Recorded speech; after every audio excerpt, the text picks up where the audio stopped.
Hey guys, in this video, I'll show you how to hyperlink in Notion.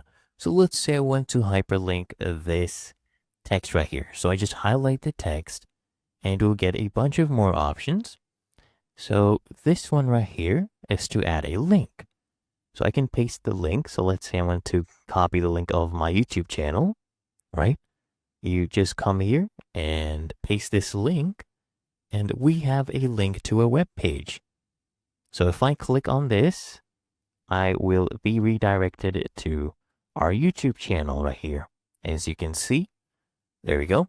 Another way, guys, is to go ahead and click on add link, and we can actually, add a link to a page. So let's say tasks, right?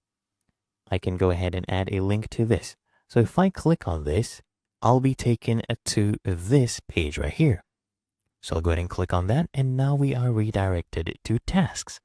So that is how you can do it, guys. And it's really that easy and simple. Make sure you subscribe.